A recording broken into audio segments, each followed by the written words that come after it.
안녕하세요. 크리스천 영상학교로 연하는 심목사입니다. 오늘은 공허한 설교, 무기력한 믿음, 허망한 기도라는 제목으로 한번 생각해 보겠습니다. 우리네 교회 문제는 목회자들의 탐욕이나 비도덕성, 교인들의 이기적이고 세속적인 태도도 문제이지만 더욱 심각한 문제는 교회가 안고 있는 본질적이고 근본적인 영역에 있습니다.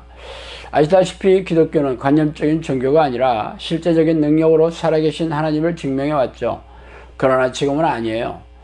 자꾸만 우리네 기독교는 타종교나 다름없이 형식적인 예배의식을 반복하면서 관념적이고 사변적인 성경 지식을 쌓아두는 일을 반복하고 있습니다. 기독교가 타종교와 다른 것은 놀라운 하나님의 능력을 드러내면서 실제하는 하나님을 증명해 왔다는 것입니다.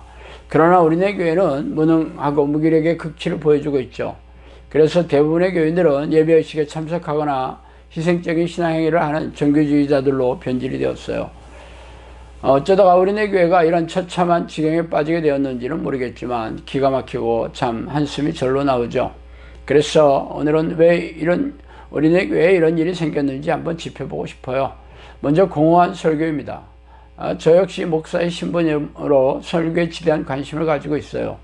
물론 신학생들이 가장 관심을 가지고 있는 과목 역시 설교학이에요.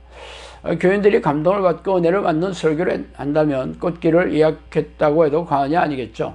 그래서 유명한 외국 대학에서 박사학위를 받으려는 거에 쓰는 이유도 해박한 성경 지식으로 혹은 신학 지식으로 현학적인 설교로 교인들의 탄성을 받고 싶은 속내가 감추어져 있습니다.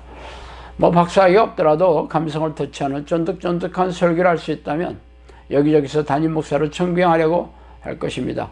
어쨌든 설교 실력이 목회 성공에 좌지우지하기 때문에 목사들은 교인들이 감동하는 설교를 하기 위해 몸부림을 치고 있어요. 코로나 사태로 교회 커뮤니티를 할 수 없어진 마당이라면 더욱 그렇겠죠. 인터넷 예배가 교회를 휩쓸고 있는 지금 설교만이 목사의 성적표인 셈이기 때문이에요. 그래서 대형교회 담임 목사나 세간에 인기 있다는 그런 유명 강사의 설교를 들어보면 죄다 감성을 터치하고 은혜가 절로 나오게 하고 있죠. 그러나 문제는 설교를 듣고 나면 공허해지는 것이 저만의 생각일까요? 들을 때는 말의 성찬이었지만 그래서 어떻게 살아야 하는 것에 대해 모호하게 그지없어요. 그래서 수십 년간 은혜가 쏟아지는 설교를 들어온 당신이 능력 있는 삶을 살고 계십니까?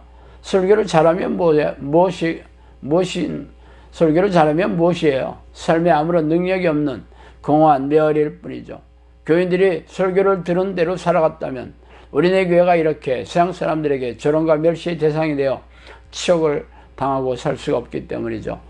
이렇게 영혼과 삶에 아무런 능력이 없는 교인들이 듣고 싶어하는 말을 쫀득쫀득하게 넣어주는 탁월한 말씀실을 가진 말쟁이 목사들의 공허한 설교로 교회가 무너지고 있다고 해도 과언이 아닙니다.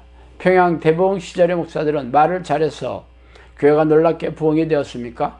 말씀씨가 없어도 성령이 함께 하시는 종들을 통해 놀라운 부흥의 꽃이 피었잖아요. 그 다음 무능한 믿음입니다. 예수님은 겨자씨만한 작은 믿음이 있더라도 놀라운 기적과 이적을 일으킨다고 선포하셨고, 믿음의 표적으로 귀신을 쫓아내고 고질병을 치유하며 악한 영들의 어떤 공격에도 평안하고 행복하게 살 수 있다고 선언하셨습니다. 그래서 죄다 천국에 들어가는 믿음이 있다고 철석같이 믿고 있는 우리네 교인들이 이렇게 성경에서 선포한 대로 믿음을 증명하며 살고 있습니까? 그러나 이런 말을 하면 죄다 꿀먹은 벙어리가 되거나 이런저런 성경 구절을 들이대어 물타기를 하거나 자신들이 숭배하는 신학자들이 가르치는 교단 교리를 들이밀며 변명을 하고 회피하기 일쑤죠.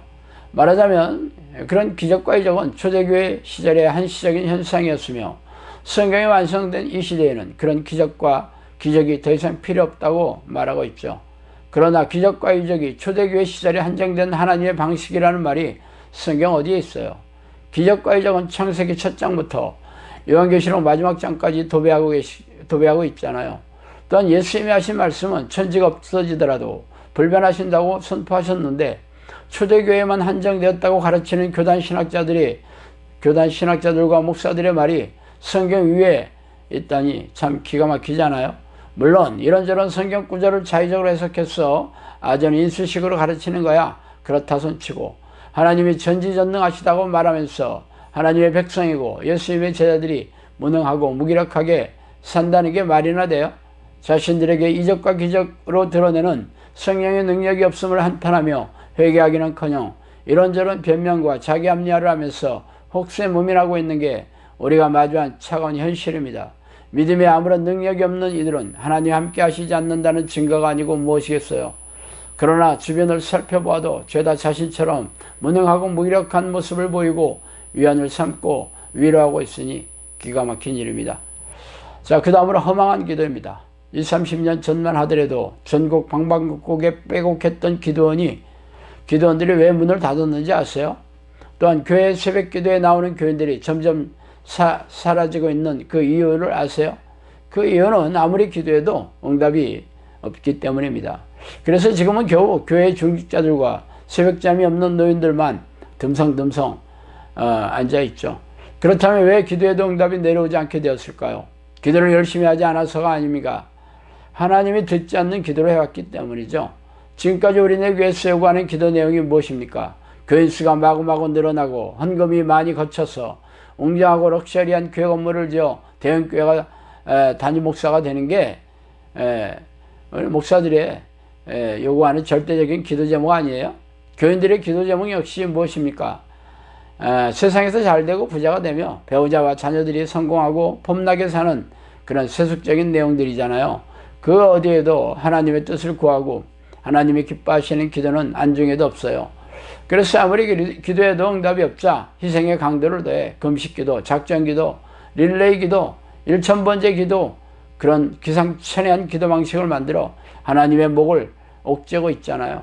하나님은 기도를 희생적으로 하는 것을 원하시는 게 아니라 평소에 하나님과 깊고 친밀한 기도로서 자신을 찾아오는 자녀들을 기뻐하고 계십니다. 기뻐하고 계세요. 그러나 성령과 교제하고 사귀는 기도를 알지도 가르치지도 않는 우리 내 교회에 하나님이 계시겠어요? 탐욕과 미혹의 영이 교회 안에 가득 차 있을 뿐이죠. 그러나 안타깝게도 우리네 교회 목사들과 교인들은 자신의 죄악을 돌이켜 회개할 생각이 없고 아무런 대책도 없이 마스크를 쓰고 집에 콕 박혀서 코로나 공포가 사라지기만을 학수고대하며 기다리고 있어요. 그러므로 당신이라도 살려면 이런 교회에 도망쳐서 골방에 들어가 주께 살기로 하나님의 이름을 부르고 성령의 내주를 간구하세요. 그게 당신과 당신의 가족이 사는 유일한 길입니다. 자, 오늘은 여기까지 하겠습니다. 감사합니다.